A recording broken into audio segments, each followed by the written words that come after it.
YouTube, how's it going? The Goat House is back with another 7-round mock draft. This one is for the New York Giants. We're going in draft order.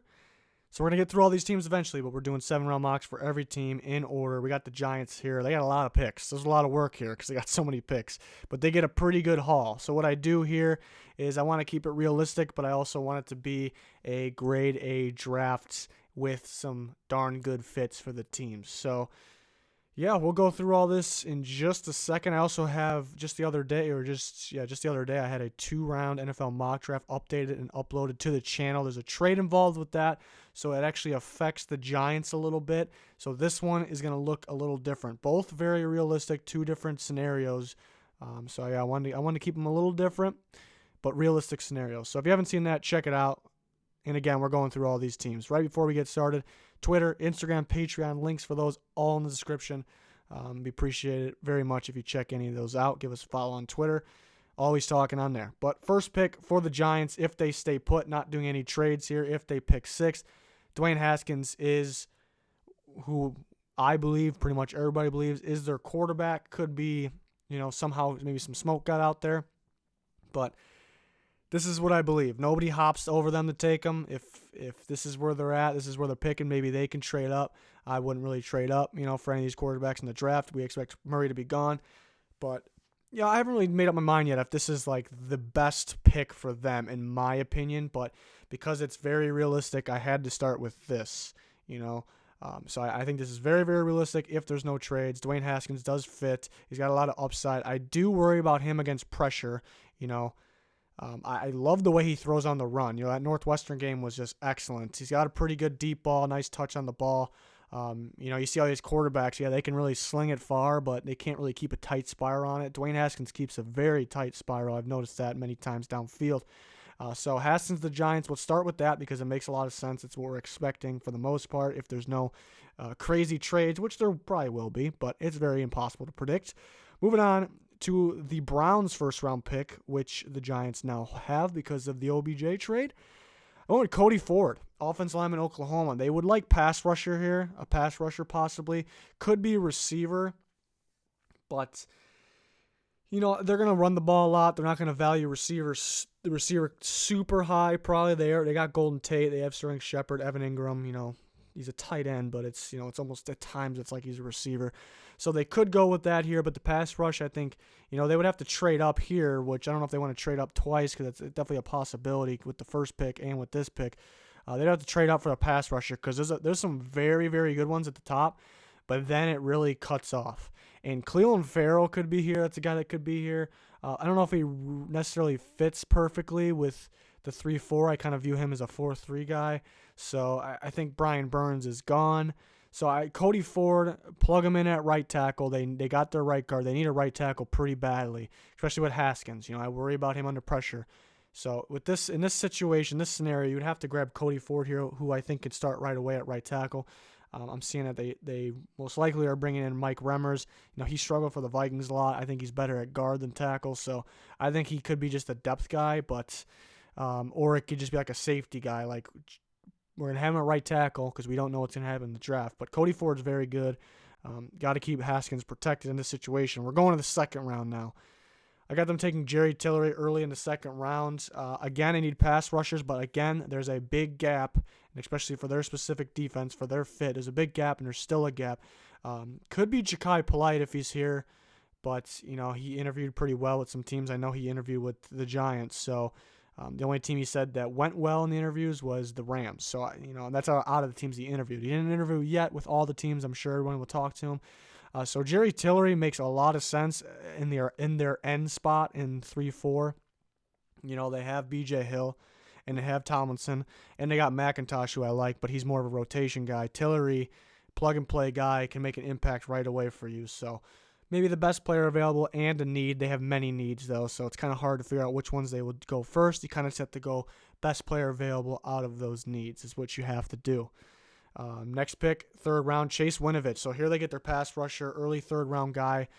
He's had some injuries that pushes him down a little bit, so he probably would be a second round pick. He fits the outside linebacker spot. He can rush standing up. Very instinctive guy. I think the Giants will like him a lot. and could potentially be a big playmaker in their defense right away because they have this need. But Lorenzo Carter I do like a lot, like his upside a lot. He looked pretty good when he was given a chance last year. So they drafted pretty darn well last year for this moment.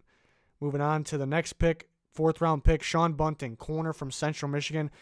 This is just a feeling I got here that they'll like this guy. Like, I think he's a fit in their defense, and I think the Giants will like Sean Bunting. He's kind of growing on me too. Possibly can sneak in the 3rd, but I'm thinking 4th, more like it.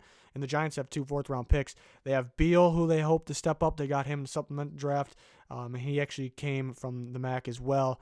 And then they have Janoris Jenkins, but he's getting up there in age. Maybe he won't even be on the team. Probably something they would wait for. He doesn't have, even if he doesn't have much longer. So they need multiple corners. They need multiple of a lot of things. Sean Bunting, I think they will like. It makes a lot of sense. He's very good in press. They grab him in the 4th. Another 4th-round pick, they grab a receiver, DeMarcus Lodge from Ole Miss. I considered with that 4th-round pick, I think they will like J.J. Arcega-Whiteside, but I think he's gone in the 3rd. Couldn't really squeeze him in there. DeMarcus Lodge is who I had him going with here in the 4th. I don't know if they're going to value the receiver position all that much. They want to run the ball, and they want to do quick throws, and they have those guys for that. Like I said, Golden Tate and Sterling Shepard. But they need an outside guy, but a guy that also can do inside stuff, and that's DeMarcus Lodge. And he has big play potential, maybe like a poor man's Odell Beckham, not quite as athletic, and he's not quite Odell Beckham Jr., but I think it's something they'll be looking for in this range, and luckily it's a very deep receiver class, so this guy would normally be picked in the 2nd round probably in most receiver classes, but this one, he drops a little bit because of some darn good ones. Moving on to their next pick, David Long, linebacker from West Virginia. They can use another guy at linebacker. It's not a 100% need, like they must have this. They definitely need one for the future, possibly right away. David Long can play multiple linebacker spots. I like him moving to the inside for the Giants, play alongside Ogletree, possibly as the season goes on there. So David Long's pretty good, instinctive. He's got his ups and downs though. One play he'll make you jump out of your seat, and then one play he has a pretty bad miss or a read. So a lot of upside here, boom or bust prospect, but usually those are early guys, so not too much of a risk here in round 5. Moving on, Jimmy Moreland, the corner from James Madison. Like I said, they need multiple corners, and here they get a guy that could play in the slot, could play outside. So if the future you want Beal and Bunting outside, you put Moreland in the slot, and Bunting also has experience pressing in the slot as well. So, but Moreland, experience playing outside, can move in the inside because he's a little smaller, but he's a playmaker. You get Bunting who can be physical, and then you get Moreland who can be a playmaker. He's got a lot of turnovers in his career at James Madison, and I know he played weaker competition, but if you're a playmaker, that doesn't really go away. So unless there's some bad coaching going on, so I like Moreland for them. We'll see if it happens. Other 5th-round pick is Edric Woods. You can really flip these two, Moreland and Woods. I think you can switch them up if you want, and you think Woods is going to go a little earlier. It's possible. So Woods, the fastest guy at the combine, but they need another safety alongside Jabril Peppers. And Woods with the speed makes a lot of sense too. And something I noticed from Woods is he can get pretty physical for a fast guy too. I've seen him go up and press guys in the slot and run with them downfield. He almost looks like he can be a corner as well. So that's why I like him at corner. I like him at safety. We'll see what they do with him. And like I said, I have Moreland and Bunting. Bunting's the same thing. He can play outside corner. He can play slot corner. He can play safety. And then Moreland can be a outside corner or a slot corner. So I think, in this scenario, starting to think Cedric Woods can be a corner. But in this scenario, I think they would try him out at safety next to Jabril Peppers. So, a lot of upside for him. He's got the speed. That's not everything, though. Jalen Jelks from Oregon. I like the fit here for the Giants. Going to be a rotation guy early. I think there's a lot of upside. Both the pass rushers from Oregon got a lot of upside. It seems like when we, saw them at East-West Shrine Game or the Senior Bowl for some of these guys, or Justin Hollins too, they look better than they did at Oregon. So I something, maybe not the best coaching going on over there, but these guys have freakish talent, a lot of upside. Jalen Jelks could be a future pass rusher for them with some time. Moving on to the next pick here, a lot of picks. Alex Bars, offensive lineman from Notre Dame.